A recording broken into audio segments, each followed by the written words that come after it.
It's the Cavaliers Basketball Club Podcast. It's basketball time at the Cube. LeBron left to the circle, left to the lane. Gonna go all the way and hammer it home. Everybody on their feet. Sends it for three. Oh, are you kidding me? It's over. The 52-year drought is over. The Cavaliers have won the NBA championship. We wanted to go in a different direction. We wanted a different approach. 60.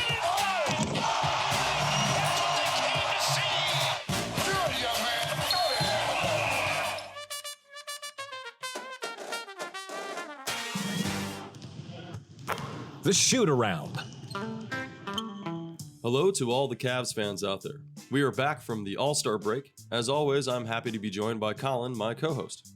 Thank you for the intro, Adam. It was nice to take a breather during the All-Star break. I'm happy to dive into what went wrong with the Cavs' recent losses, what to do with Kevin Love, and any other topics that are on our minds. Let's get into the shoot-around.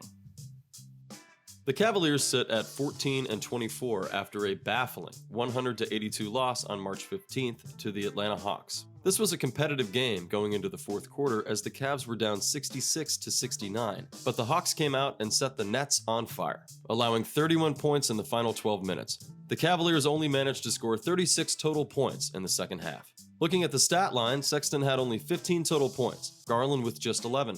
The Cavs continued their uncanny ability to outshoot their opponent by more than 10 shots, yet lose the game by double digits.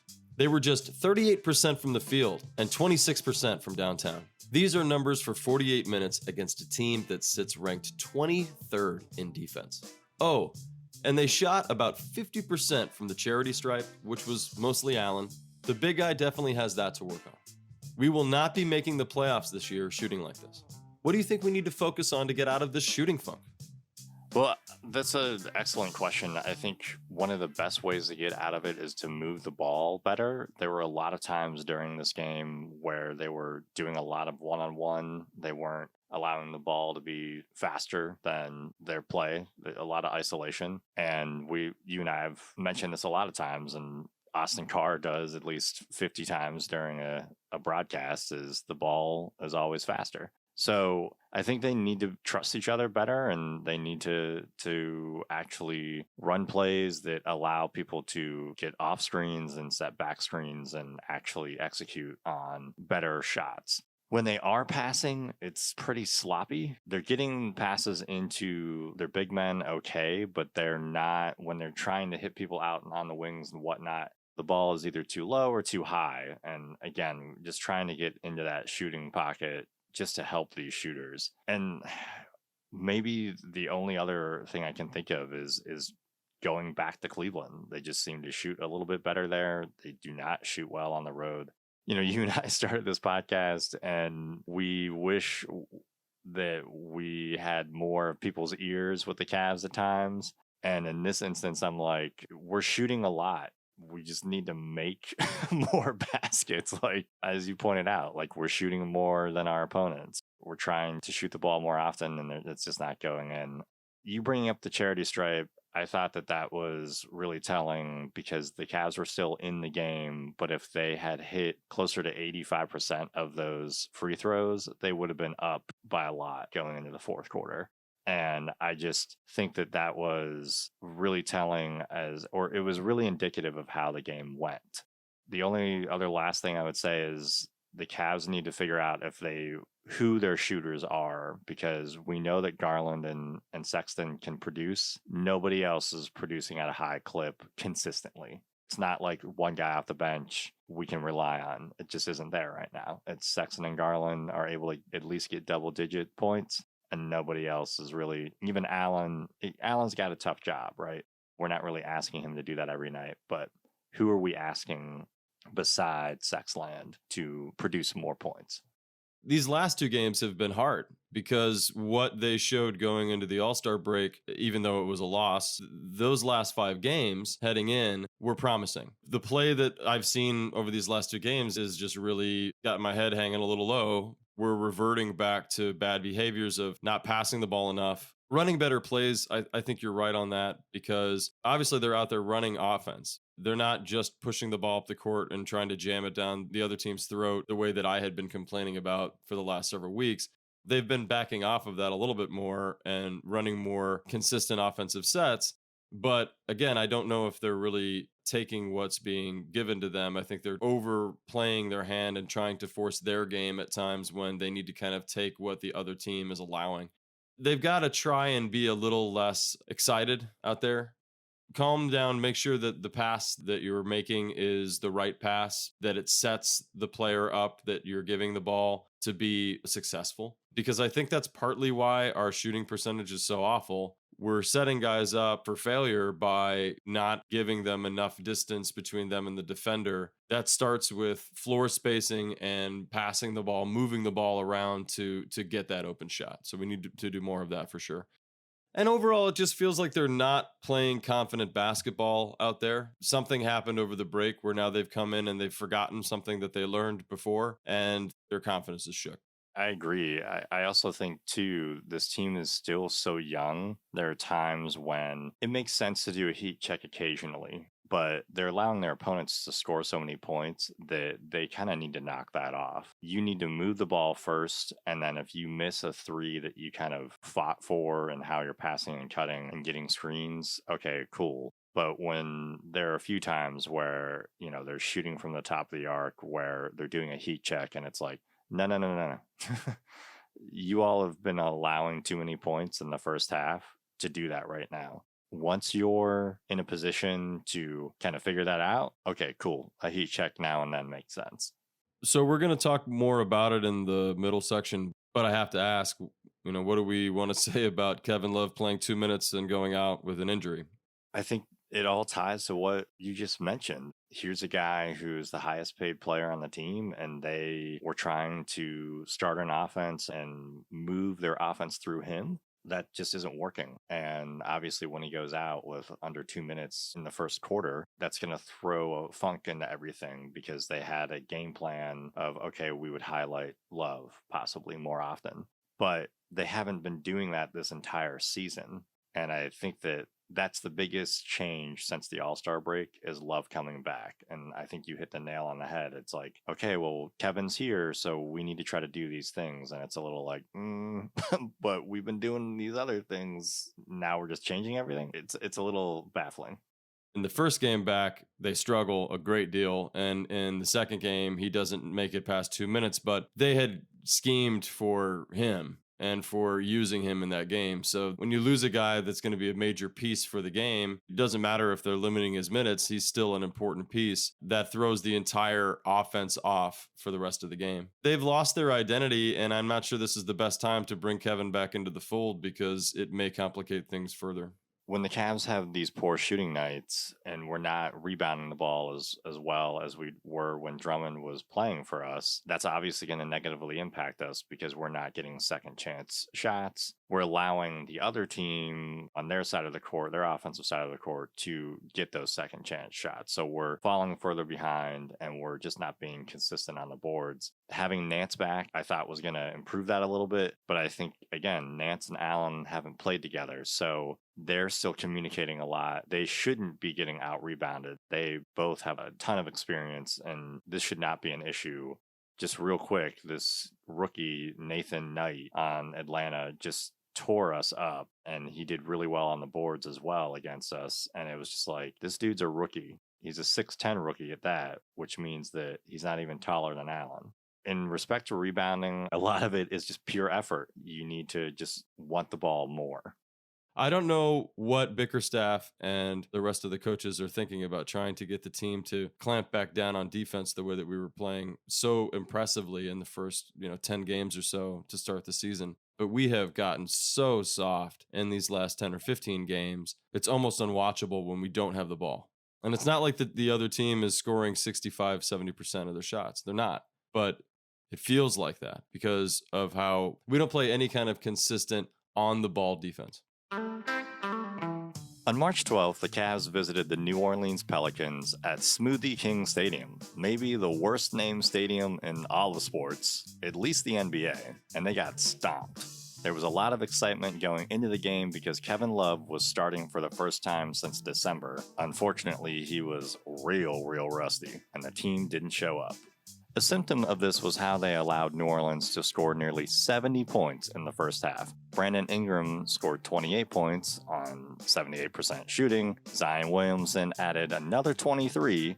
On the Cavs side, Sexton had 19 points, Nance had 11, and newly acquired Quinn Cook had 13 coming off the bench. The Cavs shot 21% from 3 on 32 attempts. They looked slow, disorganized, and stunned by their performance. I'm sure this is a game they would like to forget. This game was just ugly, right, Adam? We played just awfully. 116 to 82. Yeah, even reading the final score hurts. But when you look at the stat lines, we had 19 points in the second quarter and 9 in the third. The idea that a professional basketball team is going to score 9 points. I mean, we've had some games where we got 12 points in the fourth quarter. 9 is a real embarrassing number. The other night when we were sitting there and we were going through it, it was so painful that they hadn't scored a bucket for like 7-8 minutes. Even then, for the longest time, we only had like 4 points for the quarter. The Pelicans are 16 and 22. It's not like they're leading the league in just about any way, shape, or form. And they scored almost 70 points on us in the first half. We are falling apart in both phases, and we got to figure it out quickly. I don't know what Bickerstaff is saying behind the scenes, but a game like this hurts. And if they go into Miami and lay another egg, they're not going to be able to pick up the pieces here pretty soon and make anything of this season if they don't start figuring it out. Yeah, 9 points in a quarter. I hope they come out next game and really have a chip on their shoulders and try to prove something. They're starting to prove this narrative that was in the beginning of the season, which is that they're one of the worst shooting teams in the league. They're proving that, they can't shoot. And Sexton and Garland should take massive offense to that, considering these guys are supposed to be known for their shooting. It was another game of 35% from the field, 20% from 3, 13 assists. I barely want to talk about this game. I think I've probably said enough. It's one of those stinkers that you hope is not a sign of anything, but I've had a few of these now, so starting to be a sign pointing to hard times ahead and another top 5 draft pick. I'm also really tired of players just having career nights. Brandon Ingram's really good. He shot so well against us because we weren't getting back in transition. We weren't getting in his face. We weren't doing anything to physically change anything with switching to zone or doing a box and one. Nothing. We just kept being like, all right, well, he's going to go off again. So that was really frustrating. Lamar Stevens didn't play until, I believe, the fourth quarter. I thought Lamar, before the Allstar break, was showing a lot of promise, and I know that he sat out one game for an injury. Lamar is the only guy who's even close to the same quote-unquote size as Zion, and I'm not saying he's going to shut Zion down and he's going to dominate him, but he's the only one who's also 6'6", and yes, he's outweighed by him by almost 50 pounds, but physically, he has been a great second option behind Okoro defensively. And they didn't try him at all. They didn't even bring him in against Ingram occasionally. And I don't know what's going on there, but I thought he put up minutes defensively that were promising before the All-Star break. And I don't know why that's dropped off. It's a little perplexing. As a fan, we thought we had a steal as an undrafted free agent, and the dude only plays a few minutes at the end of the game. We needed him out there much earlier. As soon as they hit 28 points against us in the first quarter, you put Lamar out there and you see what he can do. That is, I think, indicative of how we feel about this game. I think you and I both texted each other like, what just happened? I'm pretty sure Colin, Sexton, and Darius Garland texted each other that too. Let's go to the tape. Kevin Love started against the Pelicans and the Hawks. He hadn't played since December 27th of this season, and the team wanted to make sure his calf was healthy. JB even had him on a minutes restriction for both games. As we mentioned at the top, he played just okay against the Pelicans. He started against the Hawks as well, but only played 1 minute and 41 seconds. He's now day-to-day with a calf injury. As a Cavalier, he has not played a full season since 2015-2016, and in the past 3 seasons, he's only played 82 games total. If this season continues as it's gone, it will be the 3rd time in his career where he's played under 20 games before being shut down for the end of that season. So Adam, how many times are we going to be asking these questions about Love? Well, probably as long as he's a Cavalier. I don't know how much longer that's going to be, but I don't know how we'll move on from him. It seems like a no-win situation right now. Everything could turn around in the next 48, 72 hours, and we could be talking about it in a totally different way. But right now, it's more of the same. It's more of what we've struggled with for his entire tenure as a Cavalier. He's basically been injured and inconsistently on the court for his whole time here. You know, he's been in the league for 13 seasons. He's played 5 of those seasons, 70 games or more. So just 5 times out of those 13, he made it almost a full 82 games. And most of the time, not even that. Usually 70 games, 72 games. So he usually would miss 10 or so those seasons.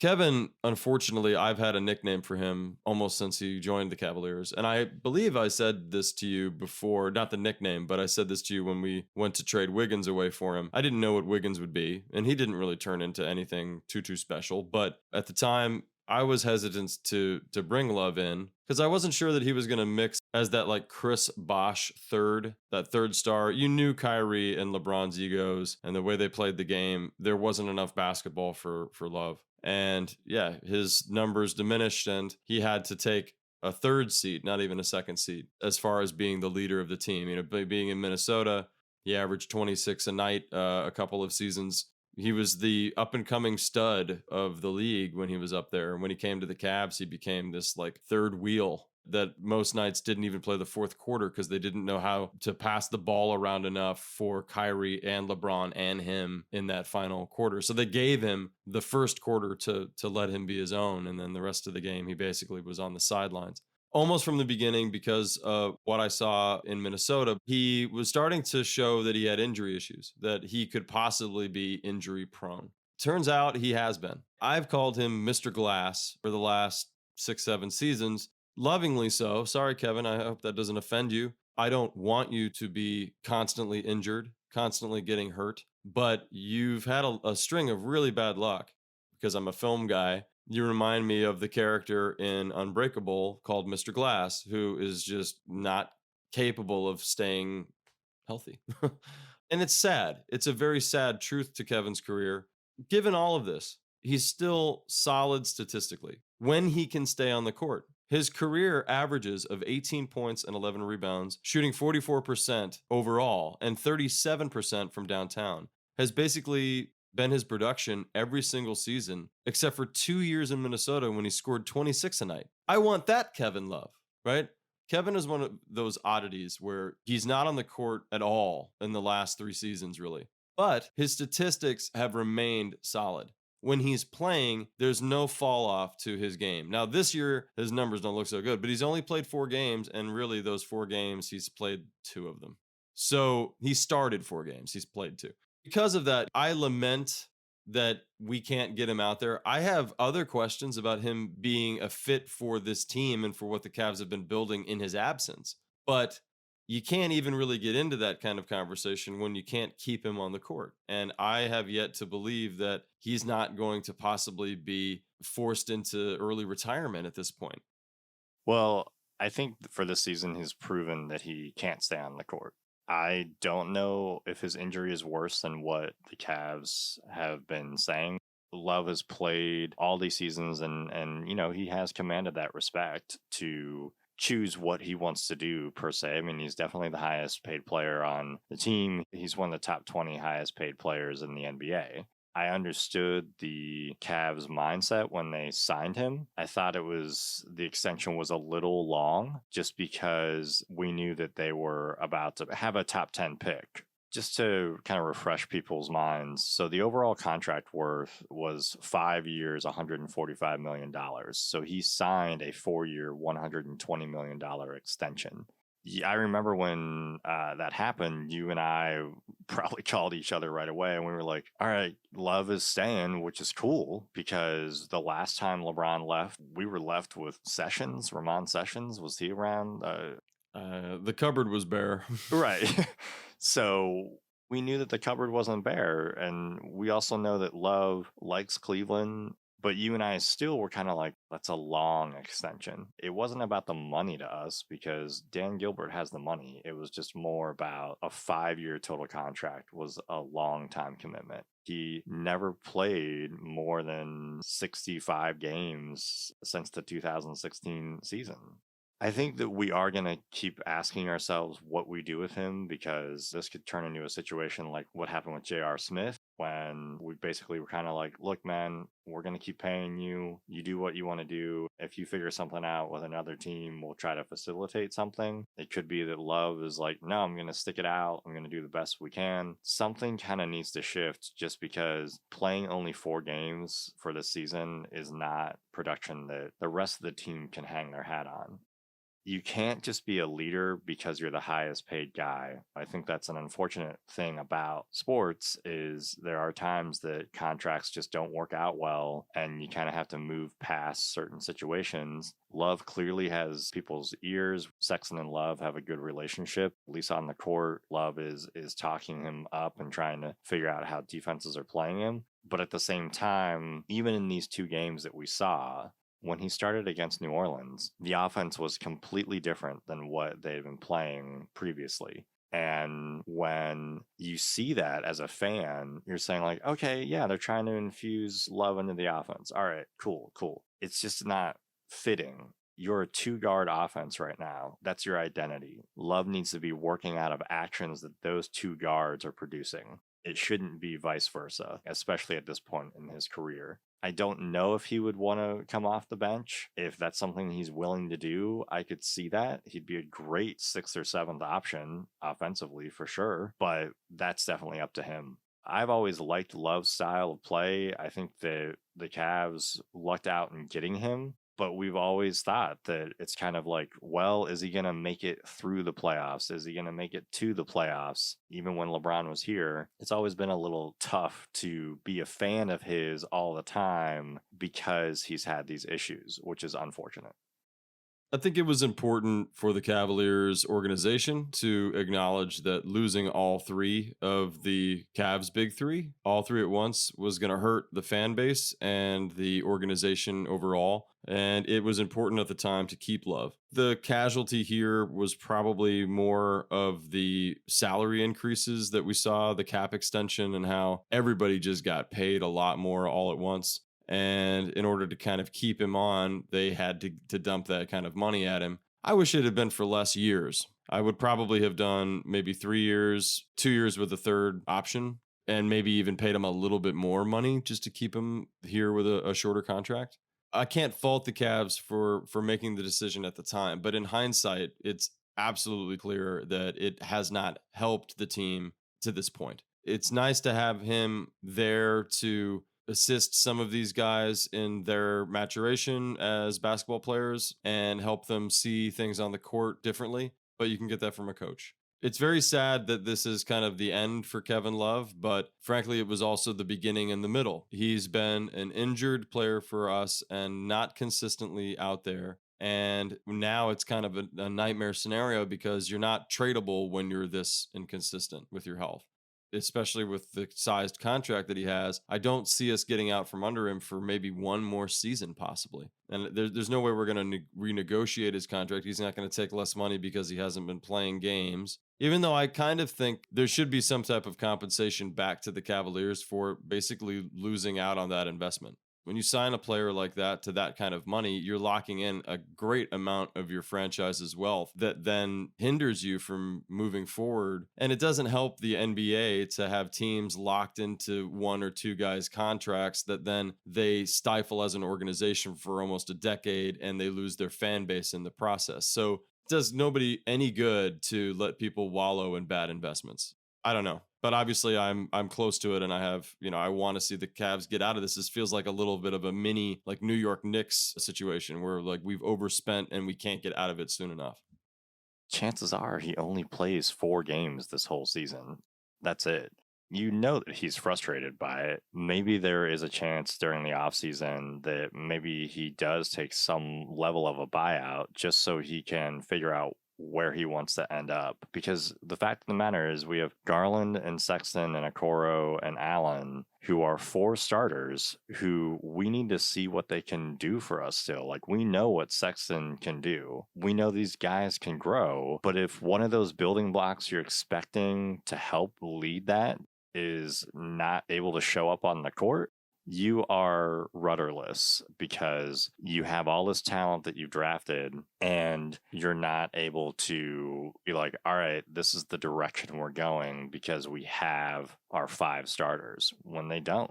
You and I have talked about this so many times. The power forward position became a giant weakness like 3 minutes into the season. And then we lost Nance as well. We went from a position of strength to we're rotating guys left and right. Maybe Dean Wade will get more starts soon. That'll actually help a little bit. But we saw what happened when we put an actual power forward in this lineup. They won 4 games in a row, and they weren't allowing teams to beat them by 30. The Love situation is a microcosm of what's happened with the Cavs the past 4 years. Because he hasn't been able to be the workhorse, they've kind of had a little bit of a floundering direction.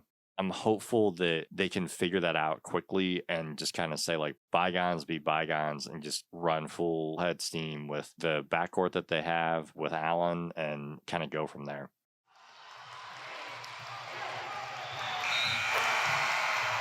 The final seconds. Here are a few things we wanted to highlight before this week's games. First of all, we want to give a shout out and pass our condolences to the Cavs organization, Cavs fans, and of course the grieving family of Joe Tait. Joe passed away on March 10th. He was the Cavaliers radio announcer from the team's inception in 1970 through the 2010-2011 season. On a personal note, I just want to thank Mr. Tait for doing his job professionally and consistently for all of those many years. Moving to Cleveland in early 2000, I've always loved listening to basketball on the radio, and Joe was my very first introduction to the Cavs. His wham with the right hand runs through my mind every time a Cavalier dunks. His voice is the first Cavs announcer you hear at the start of our show, and for good reason. He is the Cavaliers. Thank you, Joe Tait. You will be forever missed. The Cavaliers will play 5 games before our next episode, facing the Heat to round out their most recent road trip, then coming home to face the Celtics, Spurs, Raptors, and the Kings. The Heat and the Celtics games will be tough, but the others are totally possible. What do you think our chances are going 3-2 over the next 5? I'm hopeful that they could win 3. I think that they always play better at home, and I really hope that Sexton and Garland can kind of start producing more. I think the backcourt has kind of dropped off since the Allstar break, and they just need to make more buckets. I mean, Colin was averaging close to 30 points a night, and I think Garland kind of fed off of that. They were just moving the ball really well right before the break. This team right now is driven by the backcourt. They're successful wins. Their wins where you're just taken aback and our jaw-dropping wins are because of those 2 guys. It would also be interesting, too, is if a trade does happen with Drummond, depending on what happens with that trade, who they get in, and maybe that could infuse a win or 2 as well. How do we feel about JB Bickerstaff's recent performance and how he's been coaching the team so far this season? I'm a little curious if he's getting some pressure from the front office to play certain players at certain times. Are you seeing similar patterns in his coaching as well, Adam?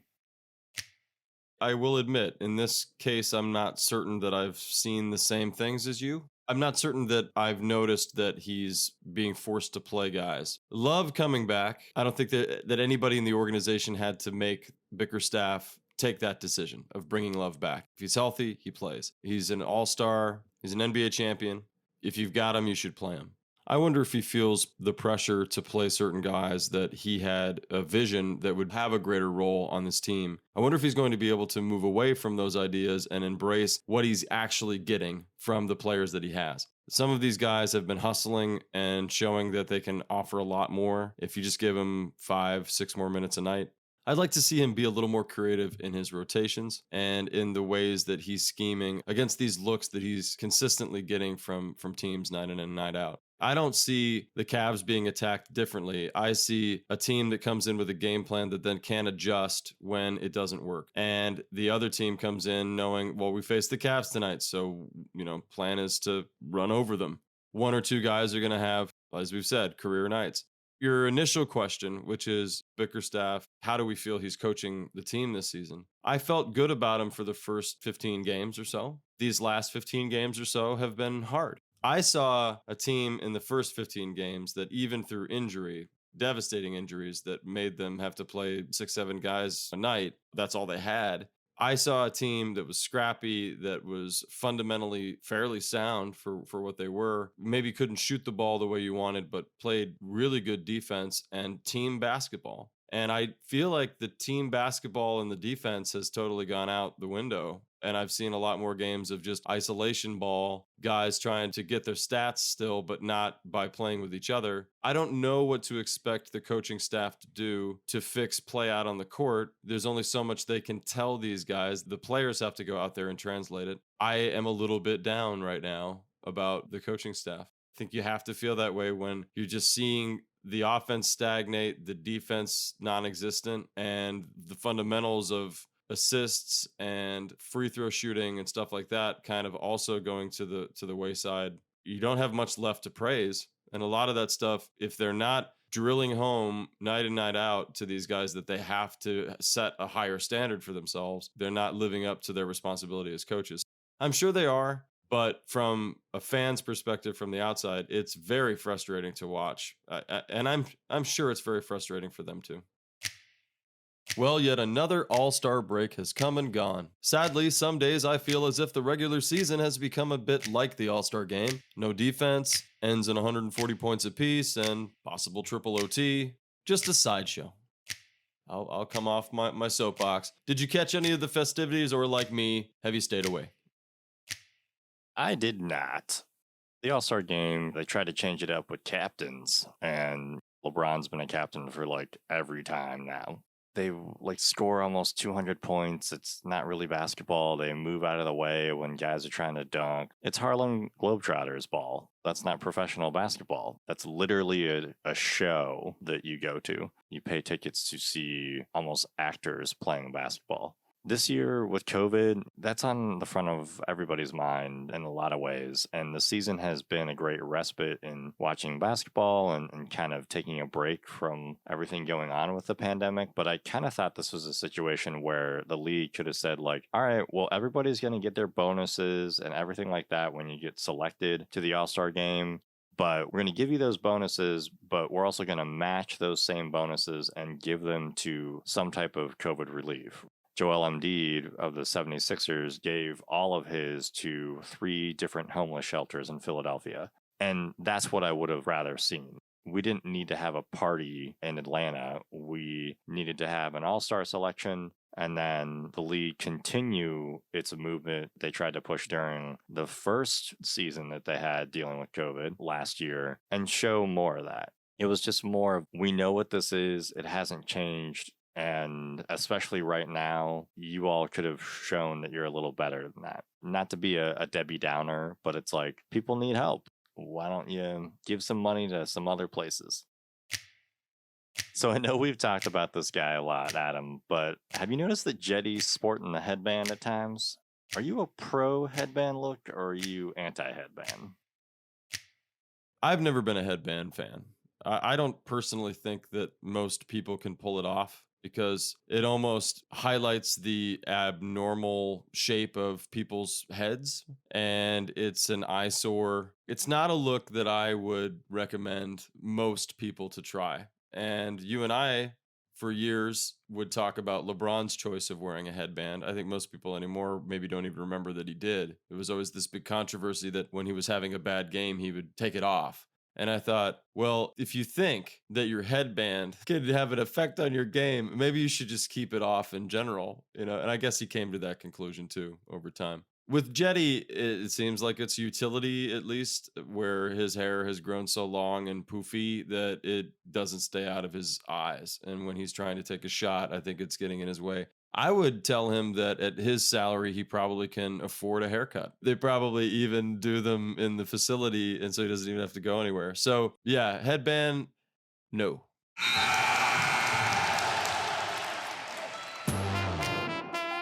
That's it for today. Thanks for joining us as always. Let's hope the Cavs can get a W this week. Thanks again for listening. Please feel free to rate and follow us on Apple Podcasts and other places like Spotify. Talk to y'all next week. Thank you for listening to the Cavaliers Basketball Club podcast. Let's go Cavs!